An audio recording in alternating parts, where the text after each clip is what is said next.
Welcome to the top global ranked and award-nominated grad school femtoring podcast, the place for first-gen BIPOCs to listen in on conversations about grad school and growth. In this podcast, you'll learn about all things higher education, personal development, and sustainable productivity. This is Doctora Yvette Martinez-Vu, and I will be serving as your femtor, providing you with tips and tricks and everything else you need to know to successfully navigate grad school and beyond. For over 14 years, I've been empowering first-gen students of color along their personal and professional journeys, and I'm really excited to support you too.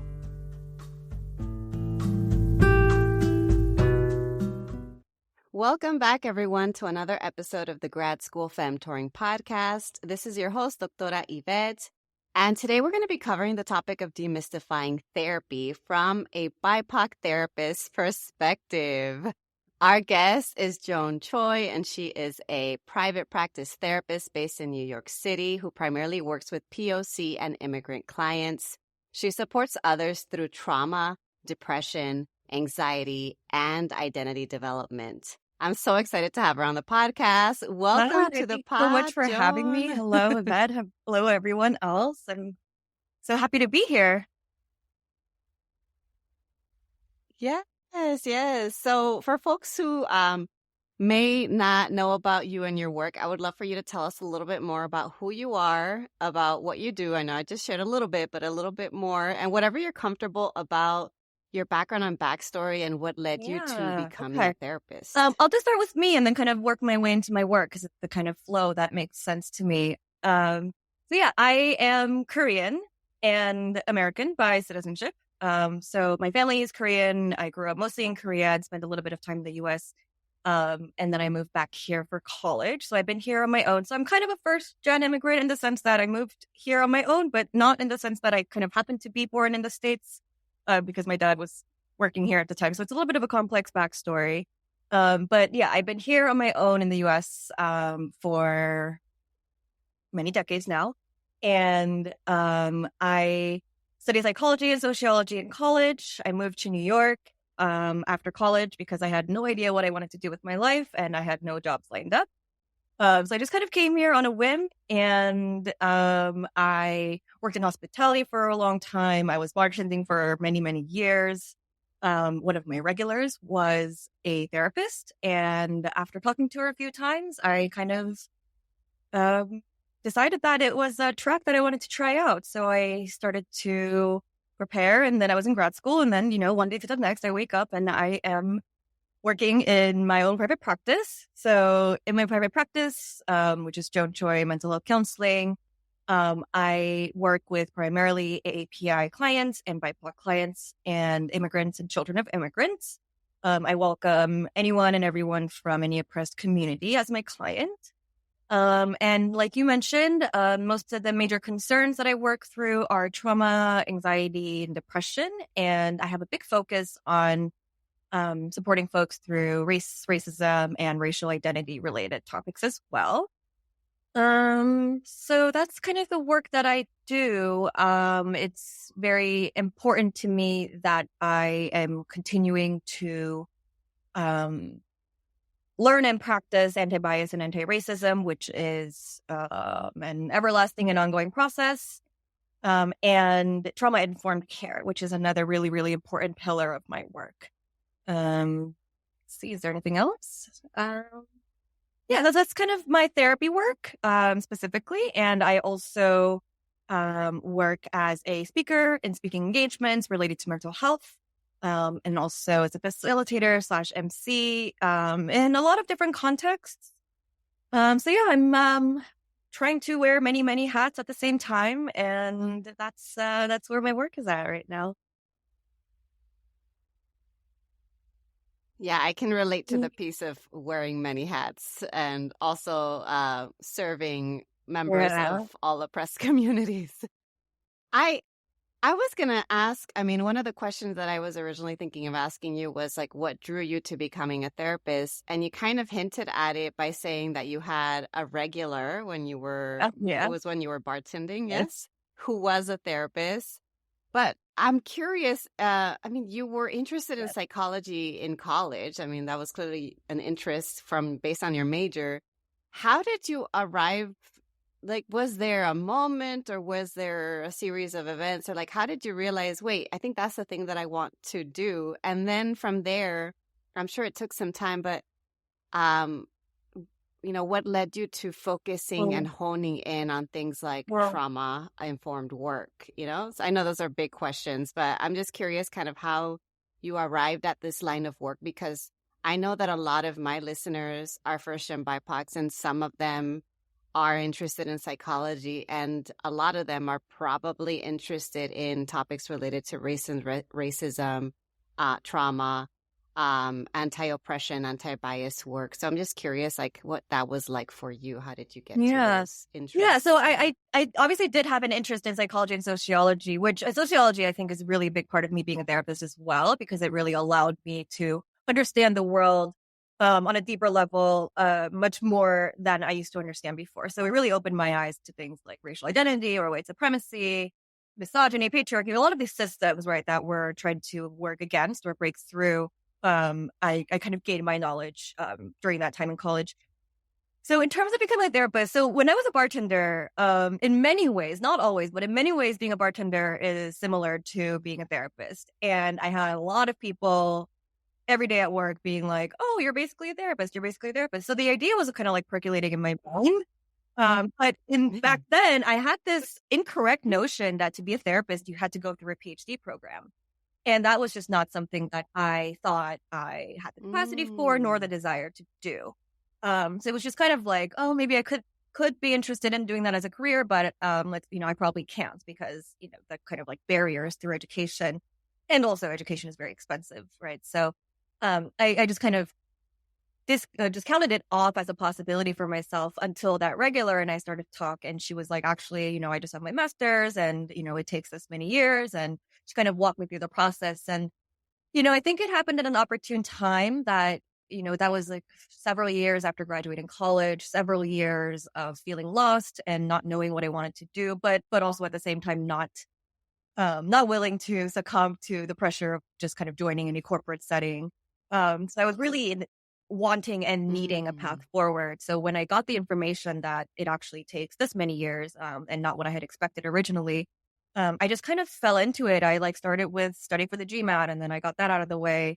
Then I went through the application process, and it just kind of happened naturally. So I think there was probably some buildup throughout those years, and that kind of is why the things happened so free flowing for me. But yeah, so when people ask, I really always just kind of say like I kind of fell into it because it really is how it feels.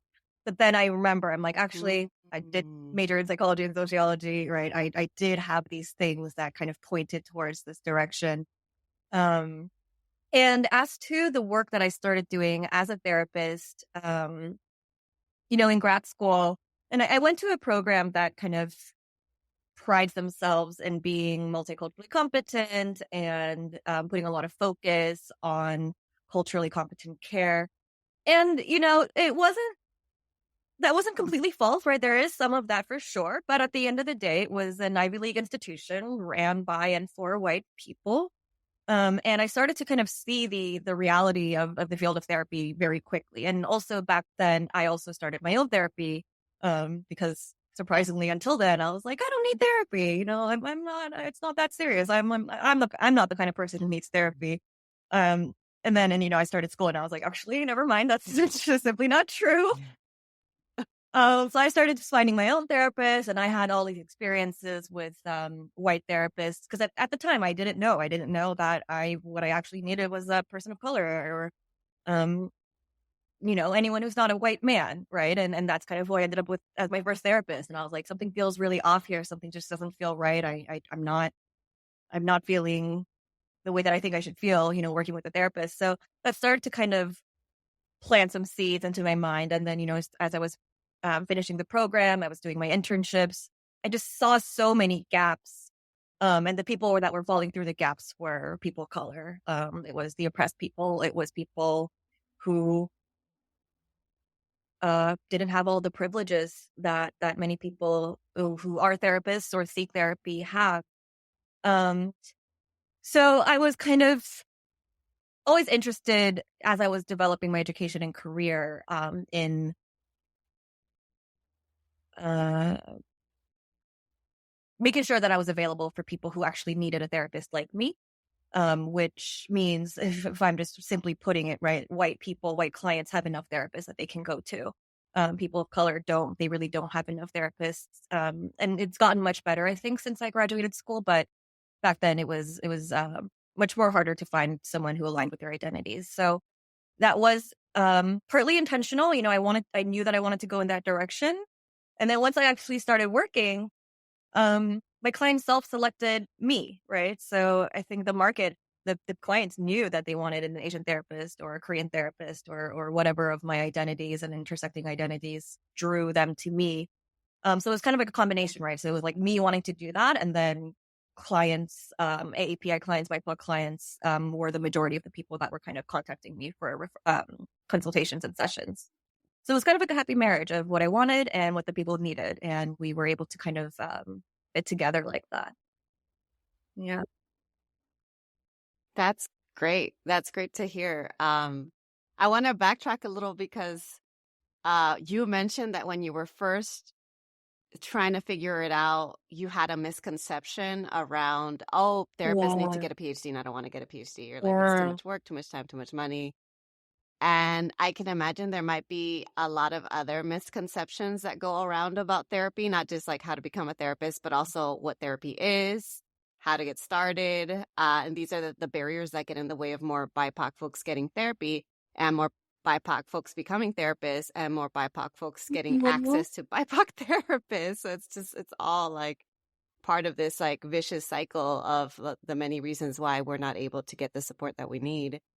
But in your from your perspective, what are some other misconceptions that you've noticed that, especially among BIPOC communities and even immigrant communities, that you've noticed that have come up? And what are some ways, if anyone's listening right now and does have that misconception of like, oh, I don't need therapy, or oh, therapy is only for this type of people or this type of person, and I'm not that. Like, what would you say to them to help them overcome some of these yeah. I mean, misconceptions? there are so many misconceptions, right, about therapy because, again, it is so wholly a field that was created by and for white people for so long. And so, I like two main things that are coming up for me is one, therapy is for white people. So I'll just start there. So, I have a lot of people who just think like, oh, that's just like not for me, right?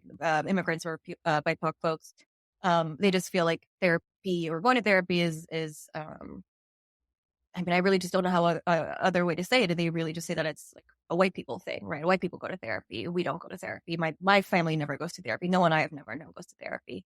And I think that's kind of and bolstered by how majority white the field is, right? It's so when you look at the field and you go to any psychology website and you scroll down and most people are white, right? Or a lot of people and things have gotten better, I think, in recent years, but a lot of people who talk about being in therapy are white as well, because, unfortunately in BIPOC and oppressed communities, there's still a lot of stigma about what it means to be in therapy. Whereas I think white people have the privilege and liberty to be able to proudly say that they are in therapy. The same does not go for BIPOC folks who are in therapy, right? It's just kind of a mischaracterization, or um, I don't think we're allowed the same frameworking or responses that white people get when they claim that they're in therapy. It's like a good thing, but if people of color do it, it's what's wrong with you? There's a big problem with you. Which leads me to my next misconception, which is something that I also held even going into grad school. I remember one of the application questions to get into grad school was, do you believe that everyone should be in therapy? Just describe why. And I remember very clearly, which is Ooh, I want to hear more I about remember that. writing it. I remember who I was with at the time that I was writing it. I remember being so just like so cocky about it, being like, maybe it could be beneficial for everyone, but like just long story short, like I don't think I need to be in therapy, and I don't think uh it's meant for like a quote unquote like some kind of people, but not everyone, and certainly not me. Meaning that I, was at the time um not truly aware of my own traumas, but also the generational trauma that's been handed down to me, Mm. and um uh, the daily injuries, interpersonal injuries, the daily hurt and harm that's done to all POC and BIPOC folks, and oppressed communities, immigrants, children of immigrants. I was simply not aware of that to the degree that I am now. So the misconception of therapy is only for quote unquote, I hate using this word, but crazy people or people who are feeling really, really bad, or some people who have had awful things that have happened to them. That's kind of able to point out on paper, right? Like this happened to them, so they need to be in therapy. Which is simply not true, right? Of course, people who've experienced extreme traumas can definitely benefit from therapy. But I have a lot of clients who first came to me saying, I have this thing that I want to work on, and once that's addressed, I can be good to go. And then what they find is that therapy is like any other maintenance of your health, like going to the gym, where you don't have to have this big problem for you to keep going to therapy. Anyone can go to therapy. Anyone can benefit from therapy. We all, in this world that we live in this late stage capitalism, there is harm being done on a day to day level, and I think everyone can benefit from and deserves, truly is the most important part, deserves to receive the kind of support that you can get in therapy. So that's the kind of misconception that I think I would like to break through the most, of like therapy is quote unquote for a certain kind of people, and I don't fit that bill. Because I think, I believe in the collective healing of all oppressed people, and Yeah. for that to happen, we all need to start doing it together, right? And for each other and for ourselves. And um, I just really think that we deserve that, for ourselves and our ancestors. One of the tricky things that I know it's been tricky for me because I have had access, thankfully, to therapy and having a therapist for many, many years. 20 plus years now since my dad passed away, so that was a while ago. But I'm always curious because for me it's happened so soon, and it was because someone in a school district advocated on my behalf to get these services. Um, I didn't really have to think about Oh, the point of starting. And to me, healing is a lifelong process, so it's hard for me to even get to a point oh, where I can think about ending therapy. Of course, there are moments where something's not a good fit, or maybe you're doing better and you might not need as regular of a tune-up as before. But from your perspective, at what point do you know that you need to start therapy? And at what point do you know that maybe it's a good time to stop or to put a pause on it? That I find that hard. So I don't know. I don't know what your perspective is on that, because I know for me it has been difficult to pinpoint yeah, that for yeah. myself and others. As to a starting point, it's I mean, this is kind of a cop out answer, I guess, but I think any point, literally at any point you can start, I mean, if you're going through extreme hardship, of course it can be really helpful and supportive to kind of get therapeutic care in those moments if that is accessible to you. And also when you're not experiencing extreme hardship at the moment and you have a little bit more space or capacity and time, honestly, the literal time that we have in sessions, which is limited, right? It's 45 minutes to an hour per week. Some people at max see their therapist twice a week, but that's not as usual. So there's limited time that I can spend with my clients. And when I start with clients who are a little bit more stable, right? Or feeling better or more connected with themselves, that can also be a really good time to start therapy because, we're not kind of crisis managing, right? Which can be helpful, of course, and needed, of course, but it doesn't really allow time for reflecting on things that have happened in the past, right? Or because your nervous system is so dysregulated, if something big is happening, um, that can kind of take you out of your body and then not allow you to connect with it as more. So when depending on where you're feeling, where you're at, or how you're feeling, or what's going on in your life, I think therapy can be beneficial in different ways. And I think that's actually, now that I'm talking about it, I think people kind of, how do I say it, feel like they need to pick the right time to start, or like, oh, when this happens, I'll start. And to that, I think I'll say, again, if it's accessible to you, just start now. There's no reason to wait. There's no reason. There's no perfect timing. There's no perfect time. It's really just about starting and seeing where it takes you. Yeah. And as to ending, I believe in taking breaks from therapy. I believe in decreasing your frequency if you feel like you don't need that kind of weekly check-in or support. I believe in, going from one therapist to another after however many years or time that you've spent with the one to kind of get a different perspective. I also believe in sticking with the same therapist for decades, right? I know people who do that as well. Therapy and people's therapeutic journey can look so different for everyone. I know people who say like, yeah, I want to work through this one thing, and then they stop therapy, and then years later, they come back and say like, oh, that was really helpful, and now I want to address all of these other things, and nothing absolutely terrible is going on, but I can see the value of it. Therapy can be very flexible. Therapy can look different for everyone. It can fit different needs. So I guess I kind of want to play with the boundaries of therapy and what that can look like for people, and really just tell everyone that it can look however you want it to look. Ooh, thank you for saying that, because I would love to be able to use this episode as a resource that I can send to folks who I think might benefit from going to therapy. As a hint. But also for folks who've never been exposed to this, and maybe for the first time have access to a therapist because they're a student and they have, student healthcare or whatever it is. For the first time, they have the resources to be able to find a therapist and start therapy.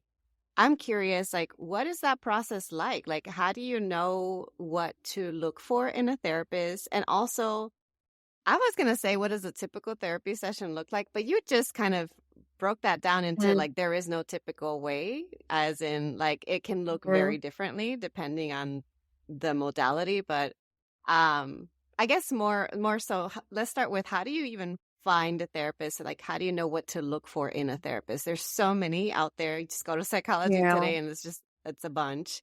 Go to departmental sites at universities, there's a bunch. So like, how do you narrow that down? Yeah. I mean, I think it depends on your priority at the time. Actually, let me backtrack. I personally think, and I do think there's some research to back this up. Don't quote me on it. Let's do our own research on that.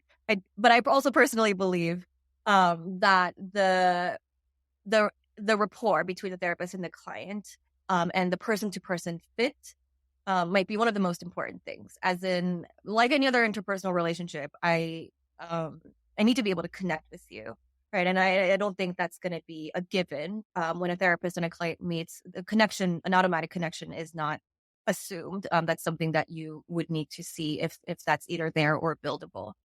So being able to feel connected to and safe, to some degree, right? Because you're meeting that person for the first time, so of course you're not going to be able to fully go there. But especially after having however many sessions, right? If I really think it's how you feel about and towards the therapist is going to be really, really an important indicator of the work that you two will be able to do. And I'm kind of thinking back on, when I, in the past, had worked with white male therapists, and it just, for me at the time, who I was not able to feel safe in that environment with that person. It had nothing to do with how good of a therapist was he or not. It was truly about who I was and what my needs were at that time. So I think that's kind of like the key thing that I want to emphasize first. And then with that said, there are so many different factors, right? There are modalities, there are fees, there are whether people are in network or not, there are scheduling availabilities, there are remote or in person. There's so many like logistical things that kind of are each, and one of them is another barrier to people being able to find therapy, because I found someone that I really like, but our schedules don't align. I really found someone that I like, but they only do in person and I want to go virtual. So there's so many of these factors that need to align for someone to be able to start with a therapist, which is, unfortunately the reality of the field right now. So I just want to kind of be really open about how, difficult it could be finding the right fit for you. Modalities can be important. There's behavioral therapy, there's other therapies that are more trauma oriented, there are more somatic approaches, and this might not be a satisfying answer to folks, but I also think that might be a matter of one, kind of doing your own. Oh, I'm sorry. Can you say that again? Because you got cut off there when you said there are different modalities. Yes. So you Yes. mentioned behavior, Okay. somatic, So and yes, after there that are I a bunch lost of you. different modalities, including behavioral or somatic or trauma oriented. And I don't think the average person who hasn't gone studied it might really know the differences between them. So I think one, just kind of doing some light research on that and seeing what initially catches your eye could be helpful. And also with that said, I will say that there are so many different modalities. There are so many certifications and trainings that people do. And the one thing I'll say is that there's actually a lot of overlap between these modalities. Something, they might be called different things or they might be used in different ways. But there is a lot of overlap between the modalities. So I don't think it's a matter of, if I do this, then that means I'm completely missing out on that. And, it's not, I think it's a lot of it is kind of like free flowing in between the modalities. So all of this to say, let me just kind of try to summarize if that's helpful. I think the person-to-person rapport is very important. Looking into what your needs are at the time, what is it that you want to work through, and making sure that the therapist has experience working in that or interested in working with that. If you want to go a little bit deeper, you can look into different modalities and see if there's one that piques your interest, and then go with that. And then I would also encourage people, and as I'm saying this in the back of my mind, I'm like, not everyone has access. And let me just very strongly acknowledge that not everyone has access to all the different modalities. But, within this realm of imagination, I think experiencing different ones can be fulfilling as well. Because we also change as people, right? Are there any red flags? Oh, right. Yeah, Yeah. that's just something that came up as you were talking about the different modalities and different ways to find a therapist. I'm just curious, like, are there any red flags to be Mm, aware of or mindful of mm, when you're looking for a therapist? yeah. Um, red flag. Or maybe is it just, go with what feels right for you? Because I know, internally Yeah. sometimes some of us can tell Yep. based on the rapport Yeah, that this is absolutely. not a Yeah. good So fit. two red flags immediately come up. One is that the person is not trauma informed. And sadly, providing trauma informed care and what that entails is not actually taught in many graduate programs. That's not something that I remember being taught in a classroom. That's something that I remember learning outside of my classroom through uh, other healers or therapists who kind of work in this anti-oppression realm. So not being trauma informed, as in not knowing what trauma is and not knowing how it could show up and not knowing how to support people who have trauma, is going to be a really big red flag, I think, especially for BIPOC folks and immigrants and children of immigrants, because if anything, there's generational trauma involved, and that will need to be held by someone who understands what that means and what that looks like. The other red flag is, and this goes both for white therapists, white clinicians, or clinicians of color, which is not having a deep and full understanding of the kind of oppression to privilege spectrum and where they fall, right? Because I'll speak for myself. I, as an Asian therapist, I'm not white. I don't have the white privileges, but I also know that as an Asian person in America, we as a group also have contributed to oppressing other communities, right? And it's really important that I know where I stand on that, and um, understanding the impact that my community has had on other people. And so, understanding of racism, racial identity, supremacy, and internalized white supremacy, and how different groups of people of color can do that to each other, is very, very important. And that's not something that I know just because I'm a POC, right? There are plenty of people of color who don't have full grasp of that. It's not just white people who might not understand that. And I took intentional time learning from Black people, Indigenous people, and other people of color to fully understand the harm that I've done as well, right? And people who look like me have done. So not having an understanding and ongoing learning of that, I think, could be a really, really big red flag for people, especially people of color. Great. Thank you. I want to ask now, to thinking about your former self before you were a therapist, if you could go back in time, what do you wish that you had known about therapy that you know now? It's that question I ask all the time. Yeah, like what would you tell your former self about the field, or about the profession, or about what it's like to get therapy for yourself? Yeah, what would you tell yourself about it?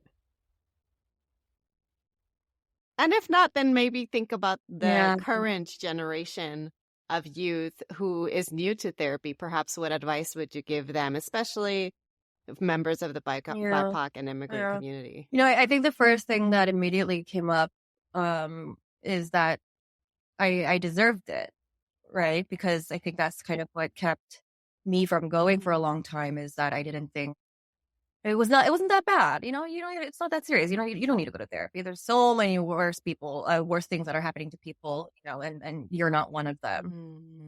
So I think I really just kind of didn't allow myself to go there, or to be that vulnerable, right? And I think that was, so in my mind, I was saying like, oh yeah, you don't deserve it, or like it's not for you. But I think internally what was happening is, in addition to that, is this kind of avoidance of wanting to be that kind of vulnerable, right? Or go inward that deeply. And I think if I were to go back to my younger self, I would let her know that it's doable. I can do it. I do have the ability to get that vulnerable in the right space, with the right therapist. And that I deserved it. And I think that you deserve it. You deserve to heal. You deserve the space to process. You deserve space where everything is about you. You're not taking care of anyone else. You are focusing on yourself and your thoughts and your feelings. That is, I think, the message that I would want to send to all younger people of oppressed communities, or BIPOC folks, because, they do deserve it, right? And I don't know how often they get to hear that they deserve healing, that they deserve deep healing, that they deserve to be able to unburden from the generational traumas that have been handed down to them, that they deserve to break these cycles. So yeah, I think that's what I would say. Thank you for that reminder. It's a beautiful reminder. You have no idea how many years I spent feeling so much guilt over knowing that I was, in years past, the only member of my family who had access to therapy. And I would compare myself to folks who had it much worse than me. So I appreciate you saying that, because I know it resonated with me, and I also know that it's going to resonate with a lot of people listening.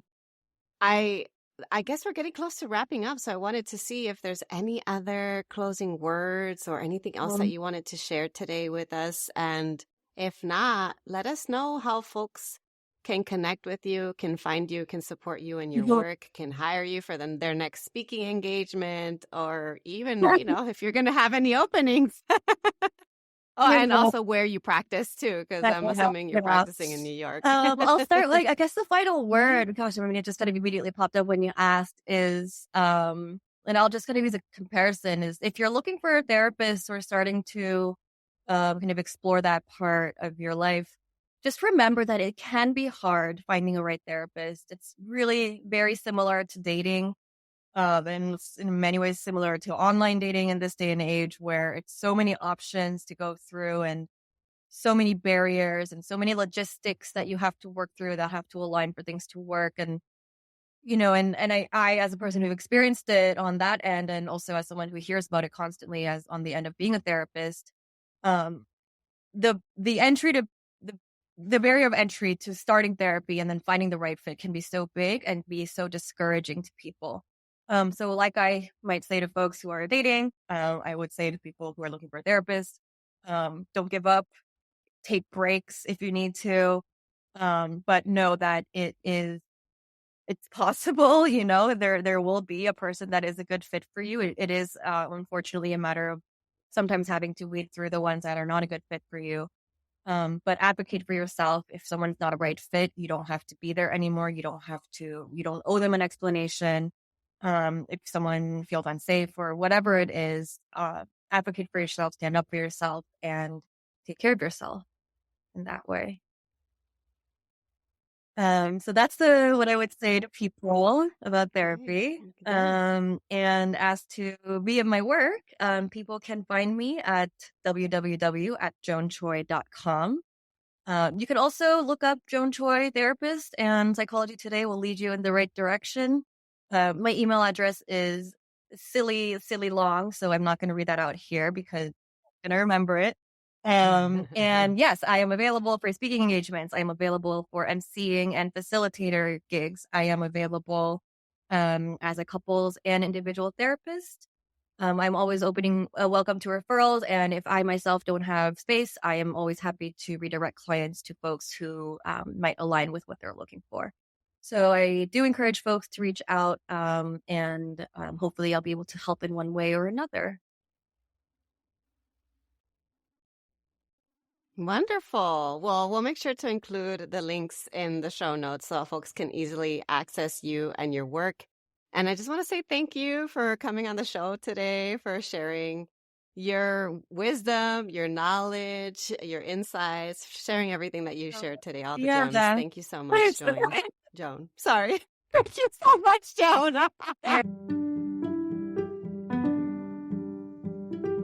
Thanks so much for joining me in the Grad School Femtoring podcast. If you like what you heard, here are 4 ways you can support the show.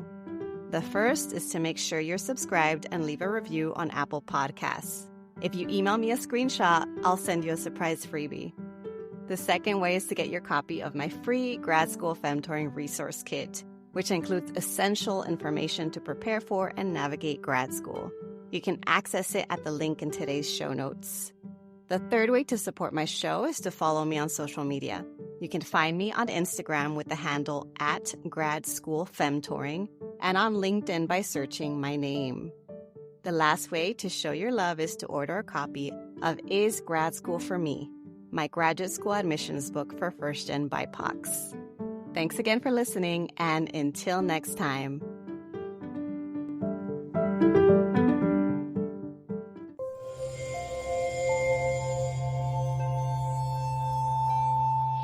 Part of the Boundless Audio Podcast Network.